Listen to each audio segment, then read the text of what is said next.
Last week we had read about how Yaakov, before he met his brother, after not seeing him for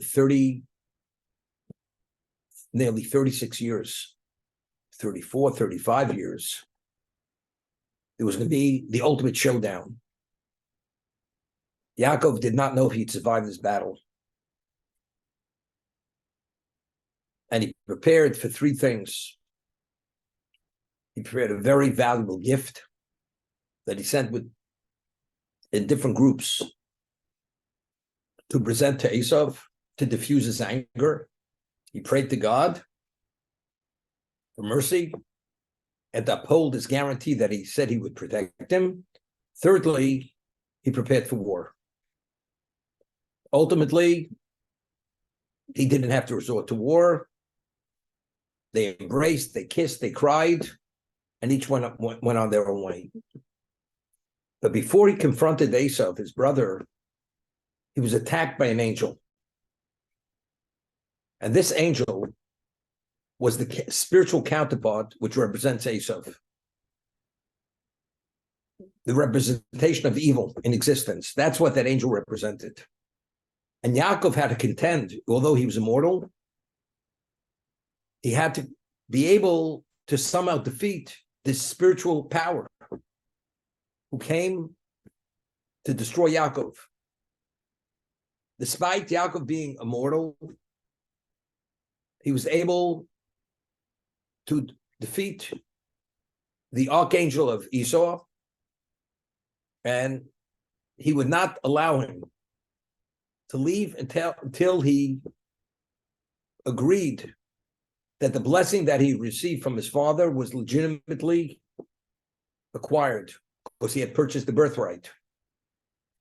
And he said to him, your name will no longer be Yaakov, it will be Yisroel. Israel will be your name. What does the name Yisroel represent? Yaakov refers to something which is underhanded. In Hebrew, the word okev is the heel. You came about in this underhanded way. That's how you took the birthright. And that's what Esav said. My brother misled me twice. But factually, he acquired it legally. But now that I've defeated you, I will name you, the angel says, Yisroel. You lorded over man and God, and you were victorious. You have the ability to dominate existence, both the physical existence and the spiritual existence.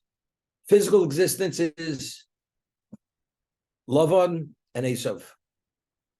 That Yaakov escaped with his life, with his family, with his wealth, was a miracle. Lavan pursued him to kill him, to destroy him. And despite that, he returned unscathed. Because God intervened and came to Lavan in a dream and said, do not speak to him, good or evil. And Lavan openly admitted this. The only reason why I'm not even attempting to kill you, because God says, keep off, stay away. So he lorded over man. Esau, he diffused his anger. The angel, that's God. The representation in spirituality represents evil. Yaakov was able to subordinate and have the upper hand. This is the basis for the name Yisroel. You lorded over man and God, and you succeeded. There's a famous Balaturim writes that the numerical value of Yaakov is Malach Elokim, a godly angel. That is the numerical value of Yaakov, because the obvious question is, a mortal fighting a mortal is one thing, but has a mortal fighting an angel? An angel has unlimited power.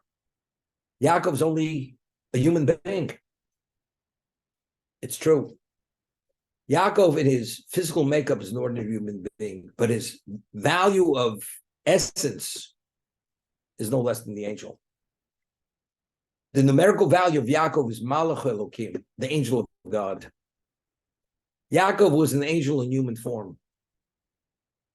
Of course, he achieved this through his dedication and the challenges which he met throughout his life till that moment. So therefore, it was an angel fighting an angel. Yaakov being the angel of good, the angel he fought was the angel of evil. And the good dominated the evil, therefore he became Yisroel. The Jewish people, that we are internal people, we are the Bnei Yisroel. We are the children of Israel. We're not the children of Yaakov. This is the background. This is the backdrop. Now, of all the patriarchs, which patriarch lived as an existence in exile more than any of the patriarchs? Yaakov is known as the patriarch of exile. At the age of 63, he fled from his home. He spent 20 years in Choron. That was the home of his father-in-law. Returns to Israel. When he finds out that his son is alive, he goes to Egypt. He dies in Egypt. And only his children bring him back to be buried in the Tomb Machpelah. But Yaakov, how's it possible? One man going to an alien environment, everything is the antithesis of spirituality, and he raises a family which are literally spiritually pure, unaffected by the environment. It's a miracle. Yaakov himself, being the patriarch of exile, had the ability to create a spiritual, insular environment that, regardless of what that physical existence represented, it cannot penetrate the barriers, the spiritual walls which he created, and they did not infiltrate his space. And because of that, Yaakov returns, he says, although I sojourned with love in all these years, I was committed to the 630 precepts of the Torah. I was unscathed. As I came unscathed, I'm leaving unscathed, which is even a greater level of accomplishment. This is the background on this. Now, of all the patriarchs, every patriarch legislated and enacted a prayer service. Avram enacted Shachris. Yitzchak was Mincha. Yaakov was Arvis, was Ma'ariv. First, we explained, what does it mean? They legislated. Shachris, Mincha, Ma'ariv. So somebody asked me a question. Avram, if he kept the whole Torah in entirety, including rabbinic laws, that means Avram, when he prayed Shachris, Mincha, Ma'ariv. All three. So what do you mean Yaakov legislated Ma'ariv? Yitzchak legislated Mincha. Avram already had prayed all three. Shachris, Mincha, and Ma'ariv, or Arvis. What does it mean? Now, we being the children of the patriarchs, what it means, they enacted these particular services. Of course they prayed. What is the difference between Shema, saying the Shema, and entering into the Amidah? The Talmud tells us, when we say the Shema, it's a declaration of our belief. That's all it means. It's all purely a declaration. The Amidah is you enter into an audience and you stand before God, and God is attentive to what you say, and if you're worthy, he will respond. But it's an audience. It's another level of relationship. If one wants to have an audience with the king, it may take months, it may take years. You may never be privileged to have an audience. If you're a Jew, you take 3 steps forward, and you say, God, open my lips and allow me to speak your praises. The audience begins. Now, why is every Jew, even the most simple Jew, worthy of that audience? You know why? Because you're a descendant of Avram, Yitzchak, and Yaakov. Avram created that during that period of time, any Jew wants to have an audience with God, he has that right to have that audience. That's the chakra service. Yitzchak, personally, he was worthy. Because of his level of worthiness, he could have an audience any time. But what about his descendants? Why does every Jew have a right to an audience even midday? because Yitzchak legislated, established, that's the right of every Jew who's a descendant of his. Yaakov, who's the patriarch of Golus, of exile. Why do we have the ability to have an audience even at nighttime, which is Ma'ariv? It's the Arba service. Because Yaakov himself established that right for his children, that if they want to have an audience anytime during the nighttime period, they're able to have that audience. That's the understanding. But Yaakov is the patriarch of exile because he experienced it. And despite experiencing it, he survived it. Unscathed, returning to Canaan with his family intact. Despite all the physical setbacks which he had, his daughter was raped, his wife dies, Rachel Imenu, Rachel the matriarch, dies in childbirth when she's having her second child. She's the primary matriarch. It devastated Yaakov. He kept going forward. Didn't allow that to deter him. She was buried on the roadside. She was not buried in the tomb of Machpelah. Rachel Imenu. That's the tomb of Rachel, Kever Rachel.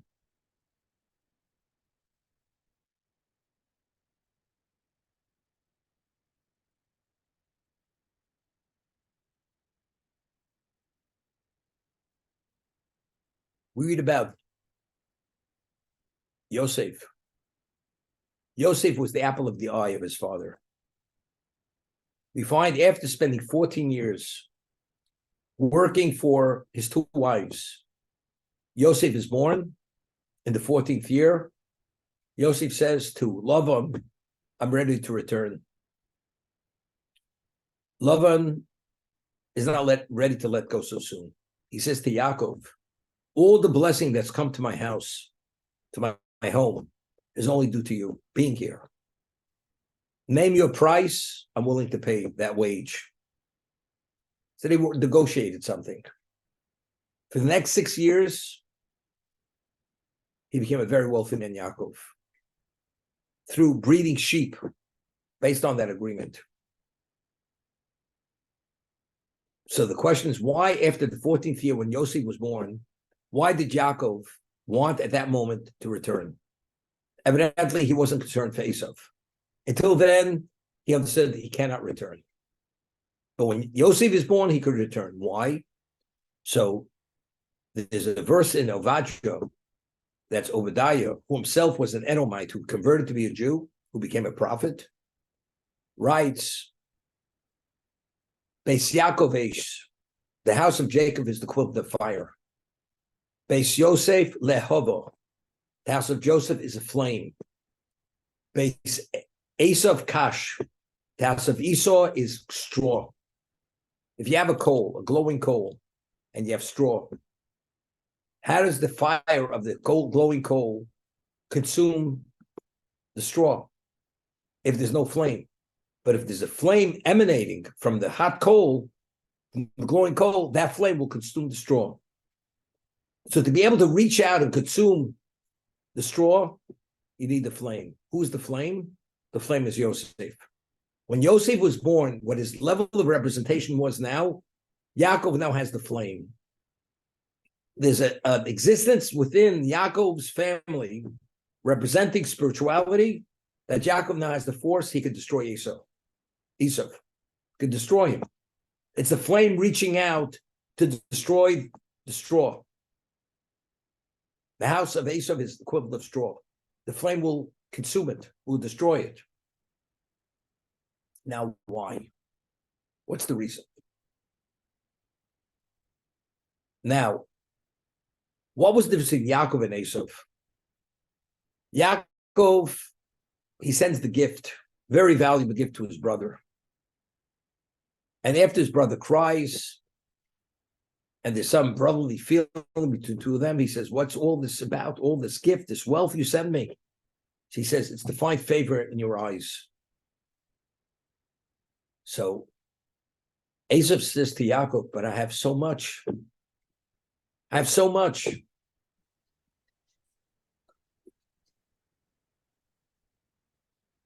He says, I'm nearly there. Yaakov says, I have it all. Because I have it all given to you, I'm not lacking anything.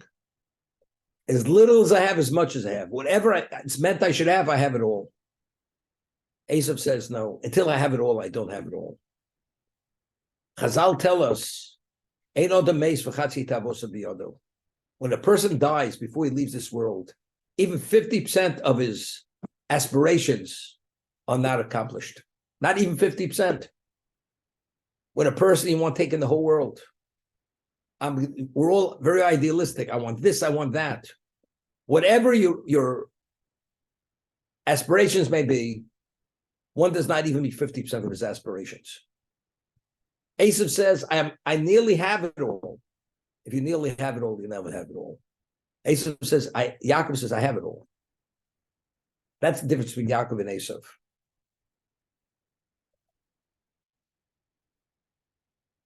Now, Yaakov understands the value of existence is purely a means to an end. Esav understands physical existence is an end unto itself. So the physical world is Esav. The spiritual world is Yaakov. And the physical world, its value is only to facilitate, to bring about the results in the physical realm. That's the difference. The Talmud tells us that the progeny of Esav will only fall within the hands of the progeny of Rachel. Rachel Imenu. The descendants of Rachel are able to consume Esav. So it's not only Beis Yosef Kash. Not only is Yosef a flame, but Binyamin's also flame. Because it's Zarosha Rachel. It's the progeny of Rachel. The progeny of Rachel have something within the spiritual realm. They're able to counter the evil of Esav. Why? Why do they have the upper hand? So we once explained, when originally Yaakov had seen Rachel, who's the shepherdess for her father, the Torah describes her beauty. She was Yifei Torah v'Yifei Mara. She was one of the most beautiful women who ever lived. That was Rachel Imenu. Yosef, her son, was the most handsome, beautiful man who ever walked the face of the earth. That was Yosef. Yosef was Yosef HaTzadik. A person who has that level of charisma, beauty, the whole world is at his beck and call. Every aspect, every physical desire he's able to meet without a problem. Because everybody wants to have that relationship with him. Because he's the epitome of beauty. But why wasn't that the case? Because Yosef had dedicated and subordinated and subjugated his life to spirituality. That's what Yosef was. That's who was Yosef HaTzadik. Who was Rachel Imenu? Rachel Imenu was one of the most beautiful women who ever lived. But she was a holy entity. She consecrated her life to be the matriarch of the Jewish people, to produce the tribes of God. That's who she was. So what's the difference between Esav and Rachel? Rachel is the epitome of physicality. She subordinated, subjugated, consecrated that physical beauty to God. She had the upper hand. Esav was consumed by the material. Rachel subordinated, dominated the physical. As a result of that, the only people who could dominate Esav, who represents the physical, is the one who dominated the physical within themselves. Rachel dominated the physical. Yosef dominated the physical. Esav was dominated by the physical. Therefore, if there's any war, any battle, or any confrontation, to have the upper hand, it's the children, the progeny of Rachel, they have the upper hand over Esav. Because as I said, they dominated the physical. Esav was consumed by the physical. That's the difference.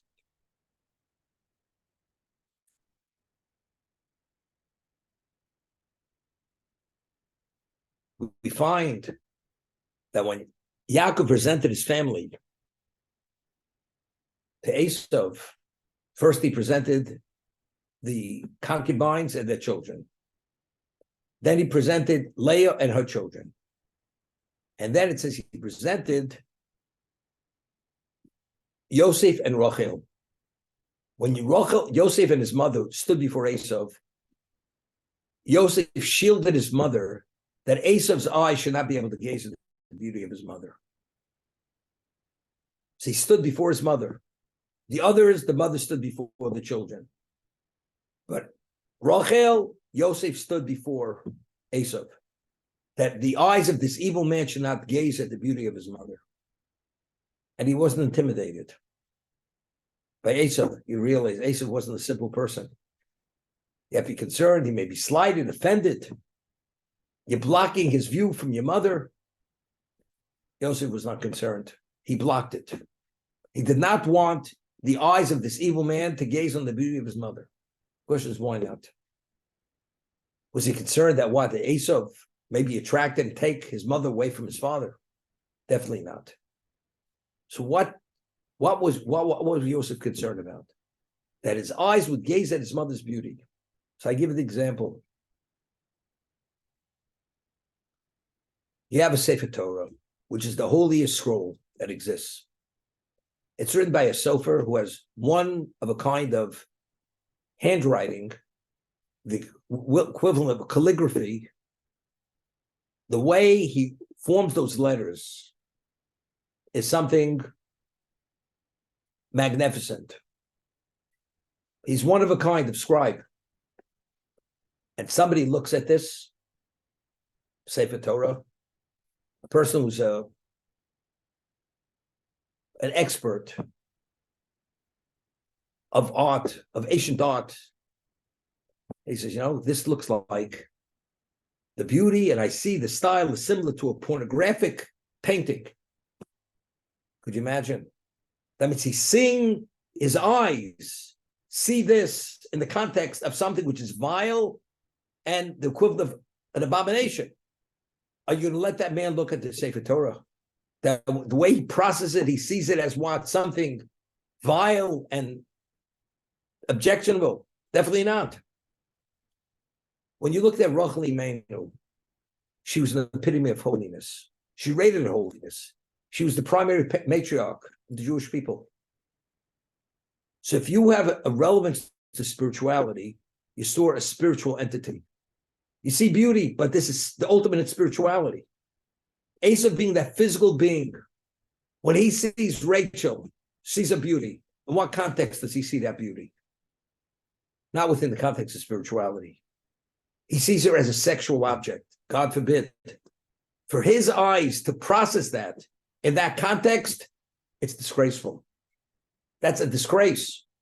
Yosef would not allow those eyes to set them on his mother. Therefore, he blocked it. He blocked his gaze. He shouldn't be able to see his mother. Not because he was going to take Rachel away from Yaakov, but being able processing in that context is disgraceful to God. Because she's the holiest object. She's the ultimate matriarch of the Jewish people. And to see her in that light, this is totally unacceptable. Therefore, he blocked it.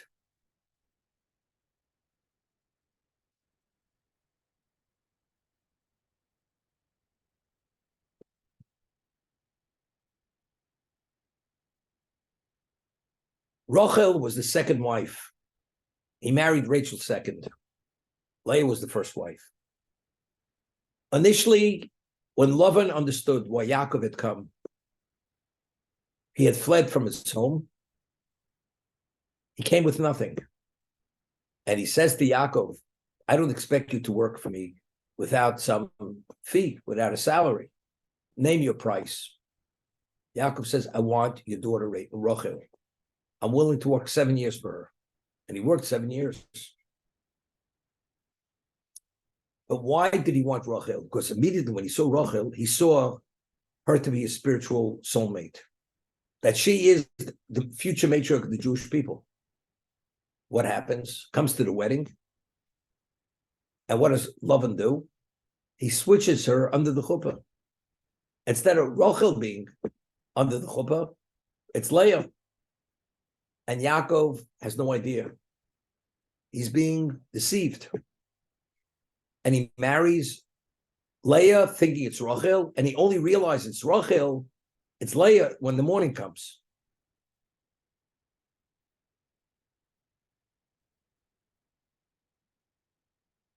Now, why did Lavan switch Rachel for Leah, or Leah for Rachel? Why? He came up with a reason. Yaakov was upset.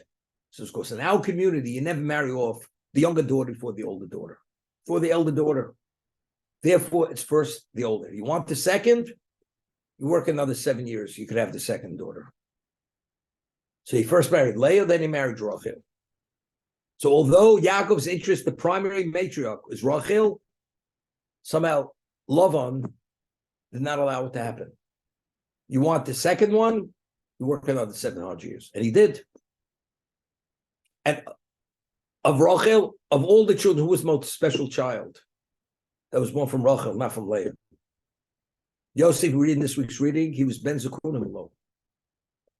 He was the most brilliant of his children. He had the greatest capacity, the spirituality. He looked identically as his father did. He had all the qualities of his father, Yosef. Why? Because Rachel was really the true soulmate, the first choice for Yaakov. Now, it's very interesting. When Yaakov first met Rachel, it says he cried. He kissed her, and then he cried. Why did he cry? How old was Yaakov this age? He was 77 years old. He realized this is his future wife, and he cries. So Rashi cites an interpretation for the Midrash, because he had foreseen that when she passes away, she will not be buried in Tumah Machpelah together with him. That's why she cried. That's why he cried. That although she's going to be the matriarch and the primary matriarch, she will not merit to be buried together with him. She cried for that reason. Because all the other matriarchs, patriarchs, they were buried together.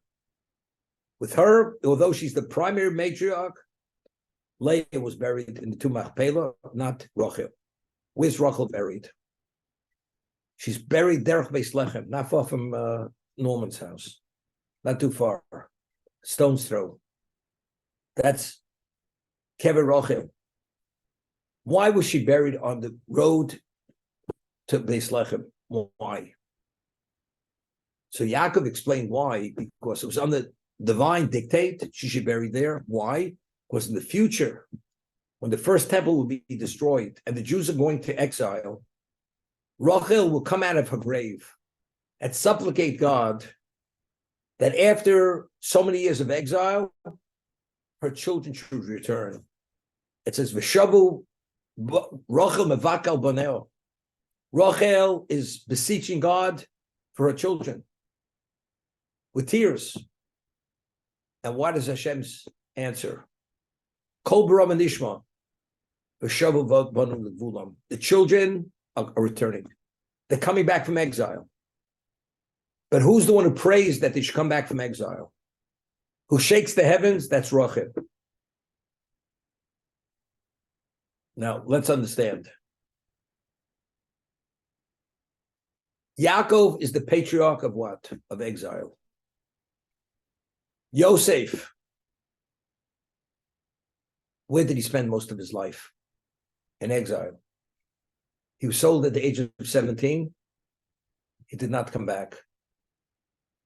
He was a slave. He was imprisoned. He was the viceroy of Egypt till he died. The majority of his life was in exile. His father was the patriarch of exile. He being the child of the primary matriarch, he was in exile most of his life. He prepared the Jewish people in Egypt for that exile that was going to last 210 years.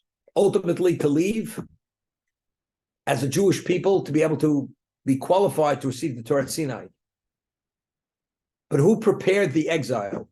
Who counted all the negative influences that the Jews should be able to survive the exile, to be able to be worthy to receive the Torah at Sinai after they left? Yosef had that responsibility. And Yosef was all alone in that exile. How do you survive it? How do you survive that, all those negative influences? He had the upper hand. He was the son of Rachel. Rachel dominates physicality. Yosef was able to dominate it. Yosef was mashbir. Yosef was the sustainer. As his father was the patriarch of exile, and he was able to create an insular environment to keep out all those negative influences. Yosef in his own life was able to generate an insular environment for himself, and he was Yosef HaTzadik for that reason, and to prepare the country, that whole society, for the Jewish people to come, to be able to survive the exile despite its overwhelming negative effect. That was Yosef.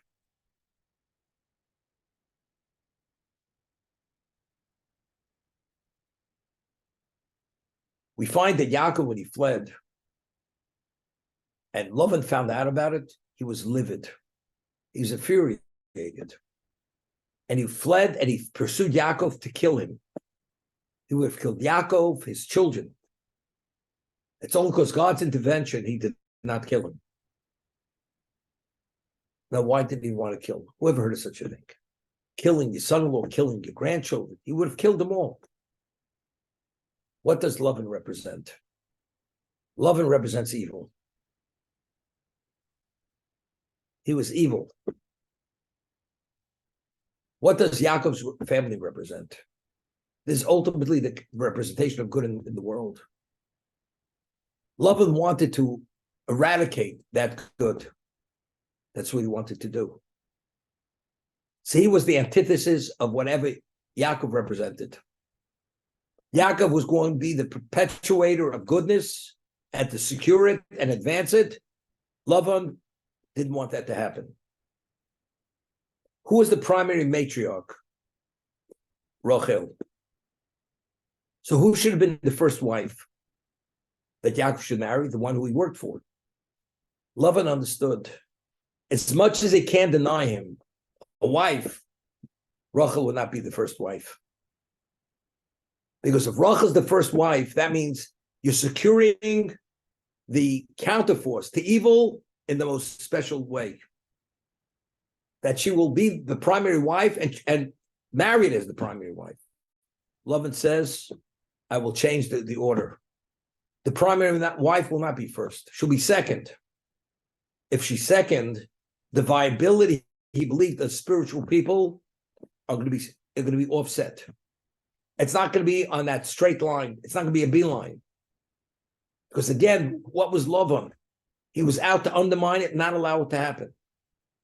So as Yaakov himself is the patriarch of exile, who's Rachel? Why was she born and buried in the tomb of Pelo? Because she's the one who's responsible for the Jews to return from exile. And because she herself is the matriarch and the soulmate of Yaakov. So if Yaakov is the patriarch of exile, she's the matriarch of exile. Being the matriarch of exile, she has the ability to supplicate Hashem to guarantees that the children survive it to be able to come back. That's why she was not buried in the tomb of Machpelah. So when the Jews leave Israel, after the destruction of the first temple, they pass by her grave, she will come out and call out to Hashem, rattle the heavens to guarantee the return of the Jewish people from exile. Says Yaakov is the patriarch of exile, she's the matriarch of exile. Leah was not the matriarch of exile. She mothered 12 of the tribes. But Rachel, her primary value was that. And that's where she had Yosef, having that ability to be able to conquer and dominate physicality. That was Yosef.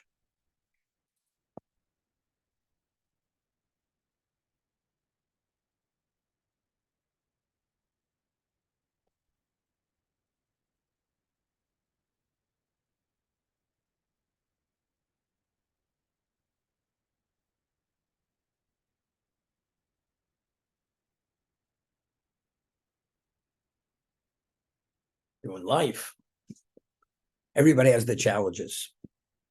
Those two people have identical challenges. Why not? because there are no two souls which are identical. Every soul has its own unique identity. And the objective of life is to meet challenges. If you succeed in those challenges, you develop that component of the Jewish people, which is called that unique soul, which each of us have. So the challenges God gives us are tailor-made to be able to address the potential of that soul. Persons born wealthy. Wealth has its own challenges. Persons born impoverished. Poverty has its challenges. Persons born with superior intelligence. That presents its challenges. Persons born with ordinary intelligence. There's much frustration because the person is not able to deal with many issues. It's a challenge. Persons born in a more observant family, less observant family. Every situation has its challenges. But why does each person have different challenges? Because since each soul is different and unique, whatever those challenges are needed to develop that spirituality, that soul, that person is presented with those challenges. So there's never a question, why me and not him? The answer is because you're a different person. And the person is not the physicality of the person, it's the soul. Because the objective of this existence is choice, and choice is based on the challenge to make the right choice. But why don't I have the same choice as other people? Because each choice is unique to the person himself. That's the understanding. We find that all the challenges Yaakov had, Yosef had similar challenges. Yosef was hated by his brother. Yaakov was hated by his brother, Esav. Yosef was hated by his brothers. Similar scenario. Because that contentious relationship was necessary for Yosef to develop and his brothers to develop. Yosef's brothers wanted to kill him. Esav wanted to kill Yaakov. The only reason why they did not kill him, because he was sold off to slavery. Yaakov went into exile. Yosef went into exile. So we find that the most overwhelming challenge of Yaakov and Yosef were identical. Why? That since they had a similar spiritual profile, they had to meet similar challenges to be able to develop themselves to exist and function as that component of the Jewish people. As Yaakov was the patriarch of exile, Yosef was also the patriarch of exile. He was an extension of his father. That's the flame that extends from the fire to consume the evil.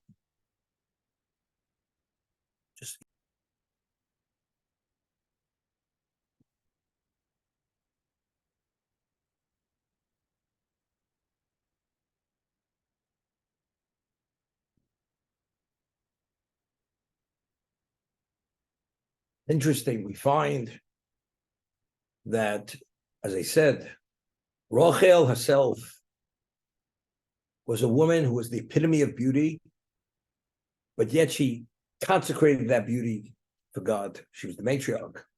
Yosef was the epitome of beauty. He was Yosef HaTzadik. He dominated the physical world.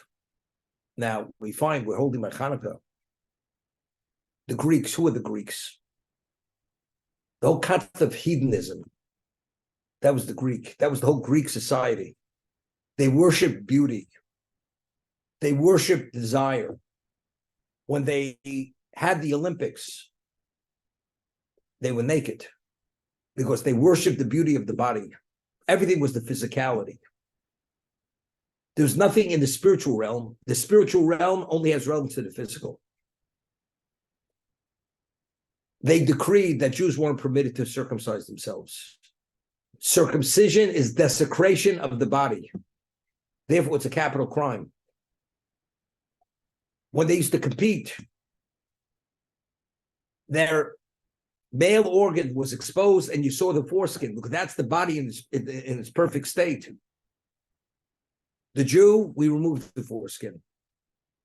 because that's a representation of what? Of the impediment of spirituality. But if spirituality doesn't exist in the Greek context, that's a desecration of physicality, because nothing exists outside of physicality. Now, the Greeks had issued a decree that every Jewish family must take the horn of a cow and engrave on that horn, Ein lanu chelek b'Elokei Yisroel. We have no share in the God of Israel. That means every Jewish home had to have a plaque in the house, not on a piece of wood, but on the horn, engraved on the horn of a cow. We have no share in the God of Israel. What's this all about? Just put up a plaque, just write it. What's the horn? Now, before Moshe Rabbeinu passes away, he blesses the Jewish people. He blesses each one of the tribes. What bracha, what blessing did he give to Yosef? B'chosher hodolo. He says he is the equivalent of B'chor Shor. He's the equivalent of the ox. The Karnei Rein Karnov. And he has the horns, beautiful horns like a rein, certain type of species. So the horn represents who? Yosef. Yosef was the epitome of beauty. There was no more beautiful human being who ever lived other than Yosef. What did Yosef do with his beauty? With his genius, he dominated it. He consecrated it purely for God. Yosef was Yosef HaTzadik. He had all the women in Egypt available to him. He would not gaze at them because he understood the challenges of life are not to succumb to them, but rather to overcome them. The Greeks said, no, beauty is to partake of beauty, to worship beauty, to indulge in beauty, indulge in the physical. As a result of that, since it was the antithesis of what they believed of existence, to take that horn of that cow, engrave on it, Ein lanu chelek b'Elokei Yisroel. We have no share in the God of Israel. If there's no God of Israel, then the beauty is for the sake of the beauty. There's no means to an end. The end itself is the beauty itself, is the physicality of the world. That's why they chose the horn of the cow. Because Yosef represents that. He has that beauty, and the horn actually gores. That's power. But where does that power manifest itself? In the physical, not in the spiritual. This expression, might is right. That's a Yadayim de Esau, the hands in the hands of Esau. But in the Jewish context, power is not in physical might. Power is based on your spirituality. If you have God as your backer, as Avram had, he took on the world single-handedly. If God is not your backer, and he's meant to be your backer, then you fall before the enemy. So if the Jew walks the right walk and talks the right talk, then the Jew becomes invincible. But if God forbid he compromises his spiritual persona for the physical, which he's not, then we become victimized by the enemies of Israel, by the Esau. That's what it's about. Yosef himself was the flame. Mashiach ben Yosef. There could be two messiahs.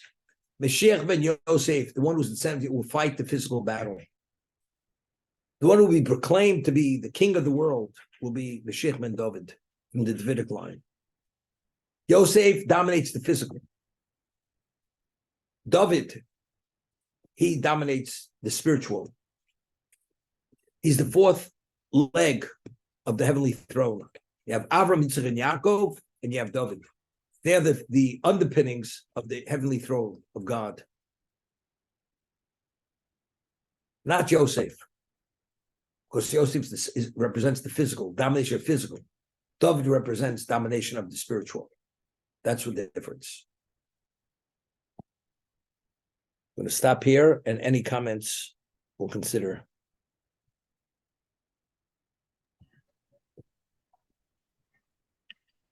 Rabbi, can I ask the